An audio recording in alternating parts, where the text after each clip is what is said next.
우리 그러면 같이 하나님의 말씀 보도록 하겠습니다. 오늘 우리에게 주신 하나님의 말씀은 우리 고린도 전서 15장 우리 58절 말씀입니다. 고린도 전서 15장 우리 58절 말씀입니다. 우리 다 함께 차셔서요. 우리 한 절입니다. 한 목소리로 우리 하나님의 말씀 봉독해 올리도록 하겠습니다. 함께 봉독하시겠습니다. 그러므로 내 사랑하는 형제들아 견실하며 흔들리지 말고 항상 주의 일에 더욱 힘쓰는 자들이 되라. 이는 너희 수고가 주 안에서 헛되지 않은 줄 알미라. 우리 한 번 더 읽어볼까요? 그러므로 내 사랑하는 형제들아 견실하며 흔들리지 말고 항상 주의 일에 더욱 힘쓰는 자들이 되라. 이는 너희 수고가 주 안에서 헛되지 않은 줄 알미라. 아멘. 사랑하는 성도 여러분, 우리 모두의 마음 깊은 곳에는 한 번쯤 이런 질문이 생기곤 합니다. 내가 지금 하고 있는 이 일이 과연 의미가 있는가? 우리는 매일 수고하며 살아가죠. 직장에서 수고합니다. 또 가정에서 수고합니다. 자녀를 위해 수고합니다. 부모를 위해 수고합니다. 교회를 위해 수고합니다. 또 누군가를 섬기기 위해 수고합니다. 그런데 어느 순간 이런 마음이 들 때가 있습니다. 내가 이렇게 애쓰는데 왜 달라지는 것이 없을까? 내가 이렇게 기도하는데 왜 상황은 그대로일까? 내가 이렇게 참고 섬기는데 왜 아무도 알아주지 않을까? 혹시 내 수고가 헛된 것은 아닐까? 이런 마음, 이런 질문은요. 믿음 없는 사람만 하는 질문이 아니라 믿음이 있는 사람도 이런 질문이 생기곤 합니다. 교회를 섬기고 예배를 드리고 말씀을 붙들고 살아도 때로는 마음 깊숙한 곳에서 이런 질문들, 이런 마음들이 생긴다라는 말이죠. 주님, 제가 하는 이 일이 정말 의미가 있습니까? 이런 질문 가운데 오늘 말씀은 우리에게 이렇게 선포합니다. 너희 수고가 주 안에서 헛되지 않은 줄 알미라. 뭐라고요? 너희 수고가 주 안에서 헛되지 않은 줄 알미라. 여러분들이 지금 질문하고 있는 주님, 정말 이 일의 의미가 있습니까? 이렇게 질문할 때에 우리 주님께서 이렇게 말씀해 주시는 거예요. 너희 수고가 헛되지 않아. 여러분, 그러면 이 말씀이 어떤 말씀인지 한번 이 말씀들을 한번 찾아가 보도록 하겠습니다. 특별히 고린도전서 15장은요. 신약 성경에서 가장 길고 가장 깊게 부활에 대해서 설명하고 있는 장입니다. 자, 바울의 이 장에서 특별히 무엇을 강조하고 있냐면 예수 그리스도의 부활이 실제 사건임을 말합니다. 그래서 그리스도의 부활이 없다면 우리의 믿음도 헛되고 우리의 전파도 헛되고 우리의 소망도 무너진다고 말하고 있습니다. 한번 말씀 볼까요? 고린도전서 15장 14절입니다. 그리스도께서 만일 다시 살아나지 못하셨다면 우리의 전파하는 것도 헛것이요 또 너희의 믿음도 헛것이며, 이 부활을 이야기하면서 만약에 이 부활이 없다면 뭐라고 이야기하고 있어요? 우리의 전파하는 것도 헛것이고 믿음도 헛것이래요. 자, 고린도전서 15장 17절 19절이요. 그리스도께서 다시 살아나신 일이 없으면 너희 믿음도 헛되고 너희가 여전히 죄 가운데 있을 것이요 또한 그리스도 안에서 잠자는 자도 망하렸으니 만일 그리스도 안에서 우리가 바라는 것이 다만 이 세상의 산불이면 모든 사람 가운데 우리가 더욱 불쌍한 자이리라. 아멘. 바울 아주 분명하게 말하고 있죠. 부활이 없다면 믿음도 헛것이고 복음 전파도 헛것이고 우리가 붙들고 살고 있는 이 소망도 헛것이라고 명확하게 이야기를 합니다. 즉 죽음이 끝이라면 이 땅에서 예수 믿고 손해보고 참고 섬기며 살아가는 인생들은요, 이 세상에서 가장 불쌍한 사람이라고 그렇게 말을 합니다. 그런데 바울은 여기에서 멈추지 않죠. 고린도전서 15장 20절입니다. 뭐라고 선포하느냐? 우리 한번 같이 믿음으로 이 말씀 선포하며 읽겠습니다. 그러나 이제 그리스도께서 죽은 자 가운데서 다시 살아나사 잠자는 자들의 첫 열매가 되셨도다. 아멘. 그러나 이제 이렇게 선포하는 거예요. 그러나 이제 무엇이 나타납니까? 예수 그리스도께서 죽은 자 가운데서 다시 살아나셔서 우리에게 부활의 첫 열매가 되어 주셨다라는 것입니다. 이것이 왜 우리에게 복음의 능력이 되어지냐면 우리의 인생이 죽음으로 끝나는 것이 아니라 예수 그리스도와 함께 어떻게 되어진다고요? 다시 부활할 것이라고요. 다시 살 것이라고요. 우리에게 그렇게 선포하고 있는 것입니다. 자, 그렇기 때문에 이 마지막에 이 부활을 이야기를 하면서 58절을 선포하기 전에 이렇게 이야기를 해요. 우리 주 예수 그리스도로 말미암아 우리에게 승리를 주시는 하나님께 감사하노니, 그러면서 고린도전서 15장 58절 우리 믿음을 한번 선포하며 읽겠습니다. 그러므로 내 사랑하는 형제들아, 견실하며 흔들리지 말고 항상 주의 일에 더욱 힘쓰는 자들이 되라. 이는 너희 수고가 주 안에서 헛되지 않은 줄 알미라. 그러니까 모든 것의 결론을 그러므로 내면서 이렇게 이야기를 합니다. 예수 그리스도께서 다시 살아나셨으므로, 죽음이 마지막이 아니므로, 사망이 이긴 것이 아니므로, 하나님이 승리를 주셨으므로, 우리의 미래가 무덤이 아니라 부활이므로 너희가 무엇을 하라고요? 견실하고요, 흔들리지 말고요, 항상 주의 일에 더욱 힘쓰라고요. 왜냐하면 여러분들의 수고가 주 안에서 헛되지 않은 줄 알기 때문입니다. 여러분 믿으십니까? 한번 옆사람에게 이렇게 한번 격려하며 시작했으면 좋겠습니다. 당신의 수고가 헛되지 않습니다. 한번 격려해 볼까요? 당신의 수고가 헛되지 않습니다. 예, 수고해야 말이죠. 예, 여러분 정말 아무리 작은 수고도요, 여러분 하나님께서 귀하게 여기십니다. 자, 그러면 왜 제가 여기에 이 말씀들을 가지고 여러분들에게 전하냐면, 저에게 눈에 들어왔던 표현이 무엇이냐면, 이 고린도전서 15장은 부활을 이야기를 하는데 계속해서 무엇과 대조를 시키고 있냐면 헛되다라는 단어와 계속해서 대조하고 있습니다. 여러분 그렇지 않습니까? 만약에 우리가 부활을 믿지 않는다면, 그리고 부활이 실제로 이루어지지 않는다면 인생의 이 모든 것들은 헛된 것들과 마찬가지다라고 지금 바울이 이렇게 논리적으로 이야기를 하고 있는 거예요. 그러면 그럼 바울은 이것을 가지고 우리에게 무엇을 이야기하고 있는 걸까요? 여기 헛되다라는 단어는 케노스라는 헬라어 단어인데요, 비어있다, 내용이 없다, 의미가 없다, 아무 열매 없이 사라진다라는 말입니다. 무엇이라고요? 비어있다, 내용이 없다, 의미가 없다, 아무 열매 없이 사라진다라는 것입니다. 그러면 다시 말하면 바울은 우리에게 이렇게 선포하는 것과 같아요. 너희의 삶이 비어있는 것이 아니다. 여러분 믿으십니까? 너희의 기도가 의미 없는 것이 아니다. 여러분 믿으십니까? 너희의 섬김이 아무 내용 없이 사라지는 것이 아니다. 너희의 인생은 주 안에서 결코 무의미하지 않다. 바로 우리에게 이렇게 말하고 있는 것입니다. 여러분 이 선포를 들으면서도 여러분들 마음 가운데 어떤 마음이 생기시나요? 저는 인간이 느끼는 가장 많은 감정들은 시간이 지나갈수록 저는 이 케노스라는 감정을 느낀다라고 생각을 합니다. 헛되다라는 거. 헛되다. 왜 이런 감정이 생길까? 성경은 우리에게 명확하게 이렇게 이야기를 하는데요. 한번 창세기 1장 2절을 보시면 우리 한번 말씀 같이 읽어볼까요? 땅이 혼돈하고 공허하며 흑암이 깊음 위에 있고 하나님의 영은 수면 위에 운행하시니라. 아멘. 자, 하나님께서 창조 이전에 어떤 모습으로 이 땅이 존재하고 있냐면 이렇게 선포합니다. 땅이 혼돈하고 공허하며, 이 히브리어로 토우 와보우입니다. 이 말은 어떤 말이냐면 질서가 잡히지 않은 상태, 목적이 아직 드러나지 않은 상태, 생명이 아름다움이 아직 펼쳐지지 않은 상태를 뜻합니다.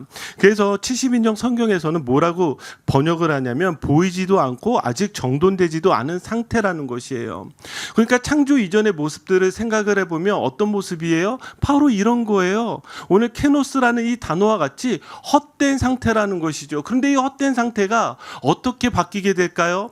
하나님께서 이곳 가운데 임재하셨을 때, 하나님께서 창조하셨을 때 더 이상 이 공간은 헛된 공간이 아니라 하나님의 영광과 하나님의 아름다움으로 채워진 상태가 되어진 것이죠. 이게 바로 하나님의 창조 아니겠습니까?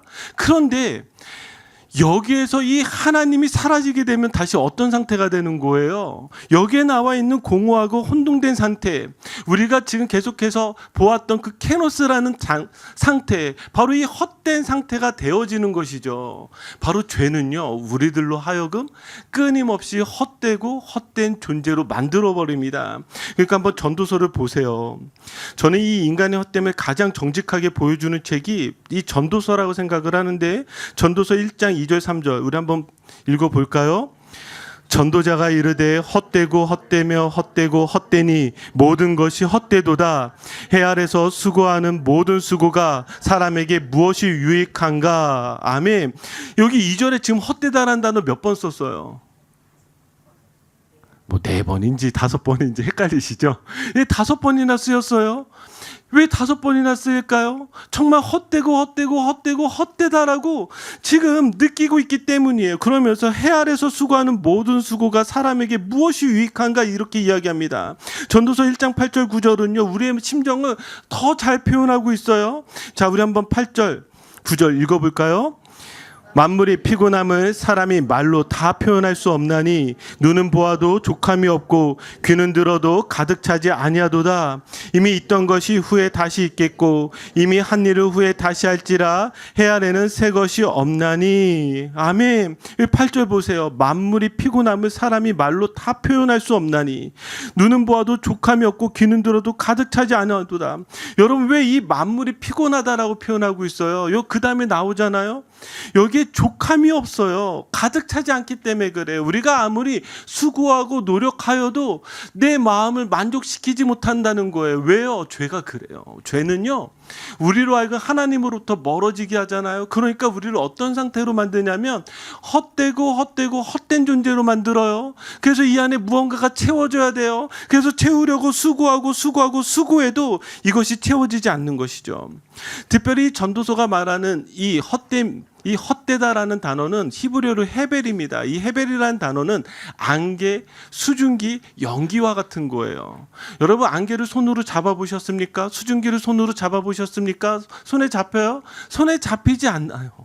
분명 눈에는 보이지만 금방 이내 사라져버리는 것이죠. 도저히 잡힐 수 없는 것. 바로 이 전도자는요, 우리의 인생이 마치 이와 같다라고 이야기를 합니다. 이와 같다라고 이야기를 하는 거예요. 그러면서 자, 전도서 2장 11절, 22절, 23절 우리 한번 같이 읽어볼까요? 그 후에 내가 생각해 본즉 내 손으로 한 모든 일과 내가 수고한 모든 수고가 다 헛되어 바람을 잡는 것이며 해 아래서 무익한 것이로다. 사람이 해 아래서 하는 모든 수고에 마음에 애쓰는 것으로 말미암아 얻는 것이 무엇이랴. 일평생에 근심하며 수고하는 것이 슬픔뿐이라. 그의 마음이 밤에도 쉬지 못하나니 이것도 헛되도다. 아멘. 자, 그러면서 한 번 더 강조하는 것이 무엇이냐면 헛되고 헛된데 어떤 것이 헛되느냐? 해 아래서 모든 수고가 헛되다라는 거예요. 저는 이 전도서가 우리에게 참으로 현실적인 지금 모습을 보여주는 저는 책이라고 생각을 합니다. 왜냐하면 전도서는요, 우리의 인생을 절대로 포장하지 않습니다. 열심히 살면 다 잘 될 것이다 이렇게 쉽게 말하고 있지 않고요, 좋은 마음으로 살면 반드시 모두가 알아줄 것이다 라고 말하고 있지 않습니다. 오히려 전도서는 물어요. 해 아래에서 수고하는 모든 수고가 사람에게 무엇이 유익한가? 그러니까 이 질문은요, 우리에게 던져지는 질문이에요. 현실 속에서 여러분 어떠하십니까? 직장에서 열심히 일했는데 결국 인정은요, 다른 사람이 받습니다. 가정에서 희생했는데 가족들은 그것을 당연하게 여깁니다. 자녀를 위해 눈물로 기도했는데 자녀는 여전히 멀리 있는 것 같습니다. 교회에서 섬겼는데 알아주는 사람보다 오해하는 사람이 더 많습니다. 믿음으로 살려고 했는데 세상은 믿음대로 사는 사람을 어리석게 여기는 것 같습니다. 그럴 때 우리 마음속에 이 전도서의 질문이 다시 올라오는 것이죠. 이게 다 무슨 의미가 있는가? 이게 다 무슨 의미가 있는가? 바로 그때요, 바울이 부활의 복음으로 대답하는 거예요. 너희의 수고가 어디 안에서 헛되지 않다? 주 안에서 헛되지 않다. 지금 바울은 헛될 수밖에 없는 의미를 찾을 수 없는 인생 속에서 다시 정답을 던져주는 게 무엇이냐면 주 안에서 헛되지 않다는 거예요. 너 안에서가 아니에요. 너의 손으로도 아니에요. 너의 능력으로도 아니에요. 너의 공로로도 아니에요. 무엇이라고요? 오직 주 안에서 너가 헛되지 않다라는 거예요. 그래서 해 아래서 보면 헛되고요. 해 아래서 보면 반복이고요. 해 아래서만 보면 사라짐이고요. 해 아래서만 보면 바람을 잡는 거지만 여러분 주 안에서 보면 달라집니다. 주 안에서 드린 기도는 사라지지 않습니다. 주 안에서 흘린 눈물은 증발하지 않습니다. 주 안에서 감당한 섬김은 잊히지 않습니다. 주 안에서 견딘 순종은 무의미하지 않습니다. 주 안에서 살아낸 하루는 하나님 나라와 연결됩니다. 저는 이것을 믿어요. 여러분, 여러분들의 인생의 의미가 여러분들이 해 아래서 여러분들이 보신다면 여러분들의 수고가 너무나 헛되게 느껴질 수 있어요. 그러나 주 안에서 보면 다르다는 거예요. 주 안에서 보면 여러분들의 그 하루하루가 여러분들의 그 수고가 다 무엇이냐면 절대로 헛되지 않다라는 사실입니다. 왜요? 예수 그리스도가 여러분들의 부활의 첫 열매가 되어졌기 때문에 여러분들이 지금 살고 있는 이 순간이 끝이 아니라 우리에게 끝은 주님 만나는 그날이라는 그 사실을 우리에게 다시 상기시켜주고 있다라는 사실이죠. 자, 그렇기 때문에 우리에게 무엇을 이야기하냐면 너희의 수고가 헛되지 않기 때문에 지금 이렇게 이야기합니다. 견실하며 흔들리지 말라고 합니다. 자, 여기에 왜 흔들리지 말라고 할까요? 예, 우리가 흔들리기 때문입니다. 예, 성도도 흔들리고요. 믿음 있는 사람도 흔들리고요. 교회를 오래 다닌 사람도 흔들리고요. 목사도 흔들립니다. 왜 그러면 흔들릴까요? 저는 결과 때문에 흔들린다고 생각합니다. 사람들의 말 때문에 흔들린다고 생각합니다. 비교 때문에 흔들리고요. 인정받지 못해서 흔들리고요. 열매가 빨리 보이지 않아서 흔들리고요. 내가 기대한 방식으로 하나님이 일하시지 않는 것 같아서 흔들립니다. 그래서 바울이 우리에게 무엇을 이야기한다고요? 견실하라. 자, 이 견실하라는 이 헬라어 단어는 헤드라이오인데요. 이 뜻은 무엇이냐면 기초 위에 굳게 서 있는 상태입니다. 기초 위에. 그럼 여러분 어떤 기초에 서야 되겠어요? 여러분들의 감정 위에 여러분들이 서 있다면 여러분들의 감정은 정말 파도와 같기 때문에 흔들릴 수밖에 없어요. 흔들리지 않는 기초가 무엇이죠? 하나님밖에 없으시죠. 우리가 하나님 위에 서 있으라고 이야기합니다. 그리고 여기 이 흔들리지 말라는 이 헬라어 단어는요, 메타키네토이입니다. 옮겨지지 않는, 밀려나지 않는, 움직이지 않는 그런 뜻이에요. 그러니까 상황이 바뀌어져도 옮겨지지 않고요. 사람의 평가가 바뀌어도 밀려나지 않고요. 결과와 기대가 달라도 신앙의 자리에서 떠나지 않는 것입니다. 그럼 어떤 고백이 되는 거예요? 주님, 제가 이해되지 않아도 주님 안에 있겠습니다. 주님, 열매가 더디어도 주님을 떠나지 않겠습니다. 주님, 사람들이 몰라줘도 주님 앞에서 살겠습니다. 주님, 지금은 공허처럼 보여줘도 주님이 의미로 바꾸실 줄 믿습니다. 여러분, 이게 우리 믿음의 고백이잖아요. 제가 이 말씀을 준비를 하면서 정말 우리 성도님들 한 분 한 분이 이렇게 떠올랐습니다. 그러면서 저희 성도님들이 저에게 해주었던 격려의 말, 그리고 저에게 해주었던 그 따뜻한 말 한마디 한마디가 저희가 생각이 났습니다. 제가 왜 이 말씀을 드리냐면 사람은 참 연약해요. 왜냐하면 눈에 보이는 것을 가지고 판단하고 눈에 보이는 것을 가지고 생각하기 때문에 눈에 정말 우리가 열매가 보이지 않고 눈에 어떤 결과가 지어지지 않으면 사실은 우리의 마음이 이렇게 흔들립니다. 그럼에도 불구하고 제가 저에게 주어진 이 자리를 감당할 수 있었던 것은 무엇이냐면 누군가는 알아주더라고요. 누군가는 기도하고 있고요. 누군가는 인정하고 있더라고요. 목사님, 저 목사님 믿어요. 목사님 잘하고 계세요. 목사님 말씀 가운데 은혜 받았어요. 사실 별거 아닌 것 같지만 그 말 한마디 한마디가요, 저에게 큰 힘이 됩니다. 누군가가 알아주니까 이 일들을 할 수가 있어요. 그런데 여기에 다시 저에게 주시는 주님의 말씀은 무엇이냐면 제가 하는 거를 누가 알아줄까요? 우리 주님이 알아주세요. 주님이 알아주신다고요.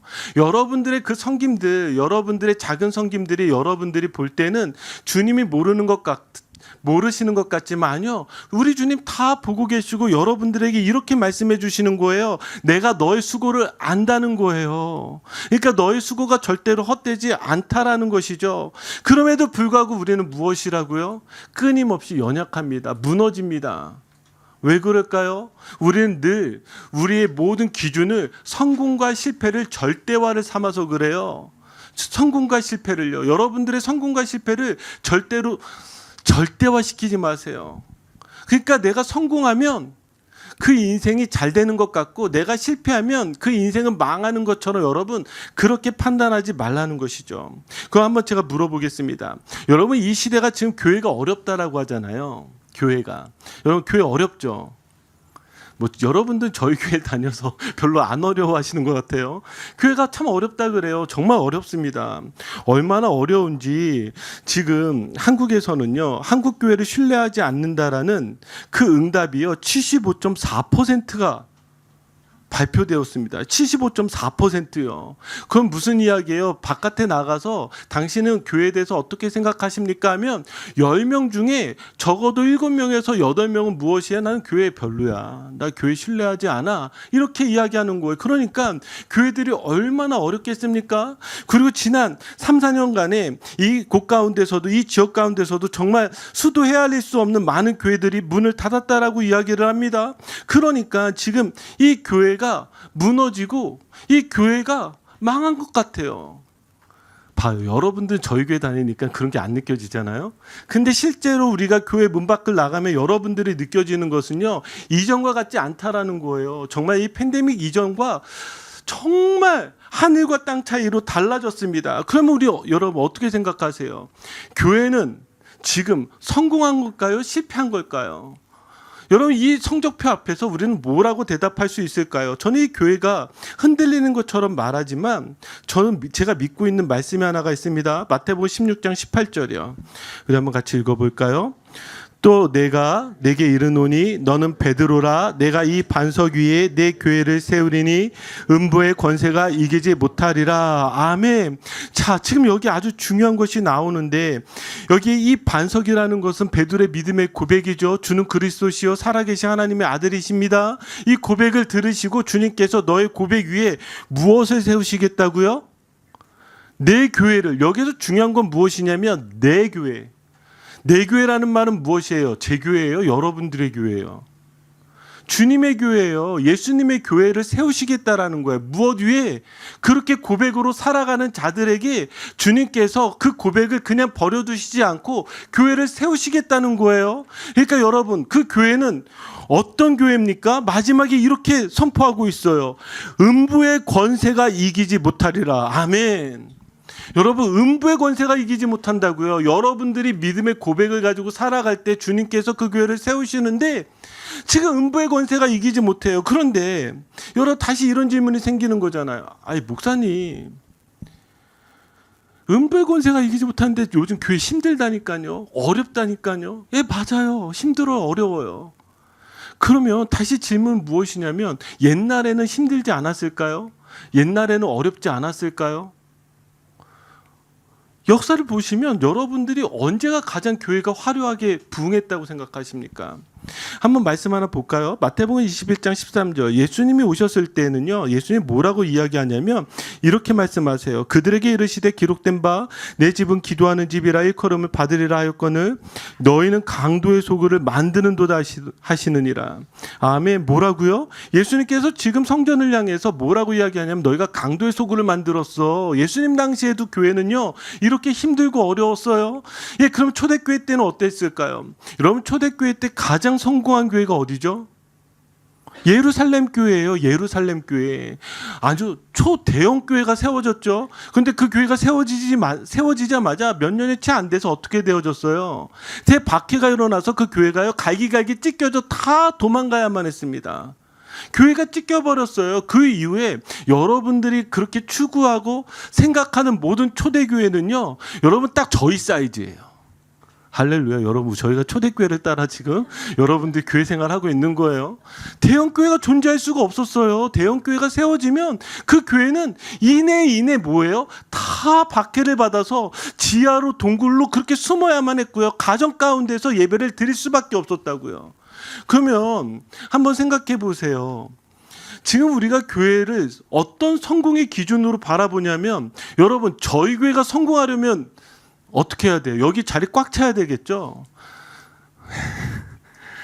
꽉 차서 어느 정도가 돼야 되냐면, 저희 한 번 예배하면 안 되고 최소 저희가 1부, 2부, 3부, 4부로 예배가 나뉘어야 돼요. 그래서 저희 어디 교회 건물 좋은 데 사가지고 저 이사 가서 거기에 다 같이 모여서 예배드리고, 그럼 저희 교회가 성공한 것일까요? 아니면 어느 날 보니까 목사님 요즘 뭐 설교도 별로고 사랑도 별로 없는 것 같고, 나 이제 좀 방학할래. 그래서 성도님들이 이렇게 좀 방학을 하셨어요. 그래서 여기에 딱 한 두세 명 앉아 있어요. 그럼 실패한 걸까요? 과연 교회 기준이 우리가 힘들고 어렵다라고 이야기했을 때 이 기준들을 어디로 지금 끌고 들어오고 있냐면, 이것들로 끌고 들어오는 거예요. 성공과 실패의 기준으로 끌고 들어오는 거예요. 그러면 여러분들의 인생에서 여러분들이 성공과 실패를 가지고 믿음으로 해석을 하게 되면 어떻게 되는 거예요? 여러분들의 믿음이, 지금 내가 인생을 살아보니까 돈을 많이 벌었어, 내 비즈니스가 잘 됐어, 그러면 여러분 그 인생은, 그 믿음은 성공한 것일까요? 아니 반대로 실패라는 건 뭐예요? 내가 정말 열심히 살았지만 내가 이 나이 되도록 내 손에 쥐어지는 거는 돈이 아무것도 없어, 건강하지도 않아, 자녀들도 힘들어. 그러면 그 인생은 실패한 인생이라고 이야기할 수 있을까요? 지금 아까 그 말씀을 붙잡으세요. 예수님께서 하신 말씀이 무엇이냐면, 너의 믿음의 그 고백 위에 무엇을 세우시리라? 내 교회를 세우시리라. 그럼 이 내 교회는 음부의 권세가 이기지 못해요. 그러면 이 교회 성공의 기준은 어떤 것으로 지금 판단되어지냐면, 이 고백이 있느냐라는 거예요. 예수 그리스도가 나의 주인이신지, 이 교회의 주인이신지, 그것을 온전히 고백하는 교회가 바른 교회인 줄 믿습니다. 아멘. 진짜 그거예요. 그러면 여러분들의 신앙은 무엇이에요? 여러분들에게 귀하다라고 말씀드릴 수 있는 가장 중요한 기준은 무엇이냐면, 여러분들이 어떤 산 가운데에서도 예수 그리스도를 향한 믿음의 고백이 흔들리지 않는 사람인 거예요. 제가 한 글귀가 제 마음 가운데 참 많이 남았는데, 그것이 무엇이냐면, 조금밖에 이루지 못한 사람들이 찐 소금이다. 이 문장이 제 마음에 남더라고요. 조금밖에 이루지 못한 사람들이 찐 소금이다. 무슨 말일까? 제가 내내 묵상하면서 고민해 보았습니다. 그런데 이 말이 이 말 뜻인 거예요. 여러분들이 만약에 많은 복을 받았는데 예수 그리스도를 믿는 게 어려울까요? 쉬울까요? 쉽지 않겠어요? 와, 내가 진짜 예수님 믿으니까 막 모든 일들이 다 잘 돼. 막 복도 막 너무 많아. 그런 사람들이 예수 믿는 건 당연한 거예요. 그럼에도 불구하고 예수 안 믿으면 정말 그분은 답이 없어요. 그렇잖아요? 그런데 모든 일들이 잘 되니까 예수님 잘 믿죠. 그런데 한번 생각해 보세요. 예수님을 믿는데 잘 되지 않아. 조금밖에 이루지 못했어. 가진 것도 별로 없어. 그러면 예수님 믿는 게 참 힘들 거 아니에요. 늘 시험 들고 정말 내가 믿는 것이 의미가 있을까? 이런 어려움이 있을 거예요. 그럼에도 불구하고 예수 그리스도를 향한 믿음의 고백이 흔들리지 않는 사람, 그런 사람은요 찐 소금이라는 거예요. 여러분 믿으세요? 저는 여러분, 우리 성도들 한 분 한 분이요 그런 분들이 되기를 주님의 이름으로 축복합니다. 저는요 여러분들의 믿음이 진짜 이런 믿음이 됐으면 좋겠어요. 세상의 성공과 실패의 기준으로 여러분들이 예수 그리스도를 믿을 때 여러분들은 그 수준밖에 되지 않아요. 그 수준이요. 그런데 그 수준이 아니라 우리에게 다시 던져지는 질문은 무엇이냐면, 주 안에서 수고가 헛되지 않은 그 이유는 우리의 중심 안에 늘 이게 있는 거예요. 내가 하는 거 주님이 아셔. 내가 섬기는 거 주님이 아셔. 여러분 믿음 제일 없는 사람은 어떤 사람인 줄 알아요? 교회 안에서 앉았다면 맨날 자기 자랑하는 사람. 내가 왕년에 이렇게 섬겼어. 내가 왕년에 이렇게 드렸어. 내가 왕년에 이렇게 믿었어. 여러분, 이런 사람들의 믿음은요, 불쌍히 여겨야 돼요. 우리의 믿음은 늘 어디에서 시작이 되냐면 바로 오늘 지금 이 순간 여기에서 시작되는 거잖아요. 그런데 성공과 실패를 가지고 지금 내 믿음을 이야기하는 것이 아니라 그럼에도 불구하고 나로 하여금 이 순간 이 자리에서 주님을 믿을 수 있게 해주신 것이 감사하고 이것이 감격이 되는 사람, 그런 사람은요, 그 사람의 삶 속에서 절대로 흔들리지 않는 복음의 능력이 나타난 줄 믿습니다. 그렇기 때문에 여러분, 이렇게 믿는 사람들은 여러분들의 작은 수고가요, 하나님 나라의 귀한 정말 은혜가 됩니다. 여러분, 이 말씀 한번 보세요. 요한복음 15장 15절을 보면 우리 한번 같이 읽어볼까요? 이제부터는 너희를 종이라 하지 아니하리니 종은 주인이 하는 것을 알지 못함이라. 너희를 친구라 하였노니 내가 내 아버지께 들은 것을 다 너희에게 알게 하였음이라. 아멘. 예수님이 지금 제자들을 뭐라고 이야기하고 있어요? 더 이상 종이라고 하지 않아요. 그러면서 뭐라고 말씀하시죠? 친구라 하겠어요. 친구라. 그럼 친구의 정의가 뭐예요? 친구의 정의 여기에 나와 있어요. 뭐라고 나오냐면 이렇게 말합니다. 종은 주인이 하는 것을 알지 못함이라. 그러나 내가 내 아버지께 들은 것을 다 너에게 알게 하였음이라. 자, 무슨 말이에요? 쉽게 이야기하자면 이런 거예요. 종은 주인의 마음을 잘 몰라요. 그런데 친구는 친구의 마음을 잘 알아요. 그럼 여기에서 지금 어떤 일이 되어집니까? 그냥 종처럼 너희들이 믿음 생활을 하라는 것이 아니라 왕의 친구가 되어져서 왕의 마음을 알고 왕의 뜻을 함께 나누고 왕의 일에 참여하는 사람이 되라고 예수님께서 그렇게 우리를 불러주신 거예요. 여러분, 우리의 신앙이라는 것은요, 그냥 내가 막연하게 이거 해야지, 내가 열심히 내야지, 교회에서 이거 하라니까 이거 해야지, 그게 믿음이 아니라 예수 그리스도라면 어떻게 하실까라는 그 마음을 가지고 내가 그렇게 살아가는 거예요. 그게 바로 여기에서 말한 예수님이 친구로 부르신, 그 왕의 동역자로 부르신 바로 그런 여러분들이 되라는 것이죠. 만약에 이런 마음을 가지신다면 여러분들이 교회 안에서 하는, 어쩌면 누군가가 힘들어 보여서 격려의 메시지 하나를 보내는 것도 그것이 주님 안에서 행하는 일이기 때문에 하나님께서 기뻐하시는 일입니다. 어쩌면 교회 안에 떨어진 쓰레기 하나를 줍는 것도요, 여러분, 그것이 별 의미가 없는 것이지만 내가 만약에 그 안에 그 마음으로 내가 그렇게 행했다면 그것도 하나님께서 기뻐하시는 것입니다. 가정에서 사랑하는 것도 하나님의 일이 되어지고요, 직장에서 정직하게 사는 것도 하나님의 일이 되고요, 교회에서 섬기는 것, 연약한 사람을 돌보는 것, 상처받고 용서하기를 선택하는 것, 낙심 중에 예배의 자리를 지키는 것도요, 다 주 안에서 하는 하나님의 일이 됩니다. 하나님과 함께하는 동역이 되어진다라는 말이에요. 여러분들이 바로 예수 그리스도의 친구로서, 왕의 동역자로서 여러분들이 그렇게 살아간다는 것이죠. 자, 그러면서 바울이 마지막에 이렇게 선포합니다. 항상 주의 일에 더욱 힘쓰는 자들이 되라. 여기 항상은 무엇이죠? 언제나 어디서나라는 말입니다.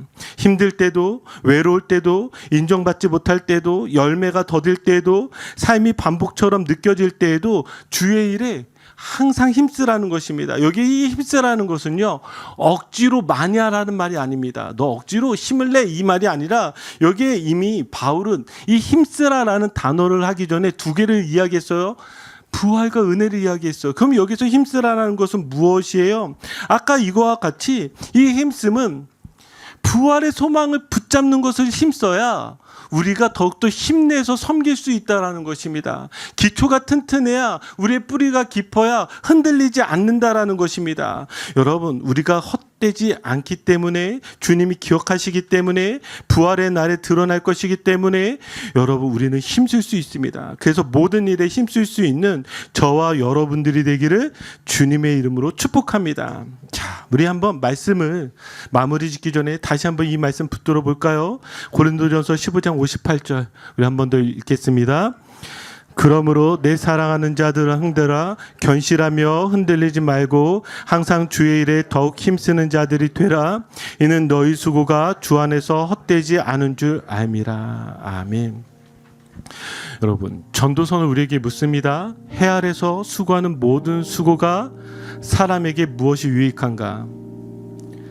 바울은 부활의 복음 안에서 대답합니다.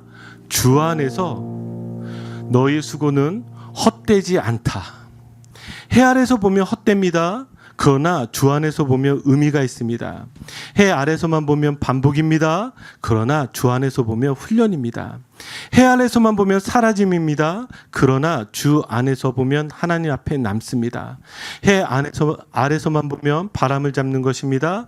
그러나 주 안에서 보면 부활의 날에 드러날 영광입니다. 그러므로 사랑하는 성도 여러분, 흔들리지 마십시오. 낙심하지 마십시오. 포기하지 마십시오. 여러분들의 기도는 절대 헛되지 않습니다. 여러분들의 눈물은 절대 헛되지 않습니다. 여러분의 섬김은 절대 헛되지 않습니다. 여러분의 정직은 절대 헛되지 않습니다. 여러분이 지금 드리는 이 예배는 결코 헛되지 않습니다. 왜냐하면 그 모든 것이 주 안에 있기 때문입니다. 주 안에. 여러분, 이 주 안에라는 단어를 붙잡으시고 오직 주를 위하여 수고하십시오. 주를 위하여 살아가십시오. 그러면 여러분들 안에 헛됨이 다시 생명으로 부활의 영광으로 가득 차게 될 줄 믿습니다. 우리 같이 기도하시겠습니다.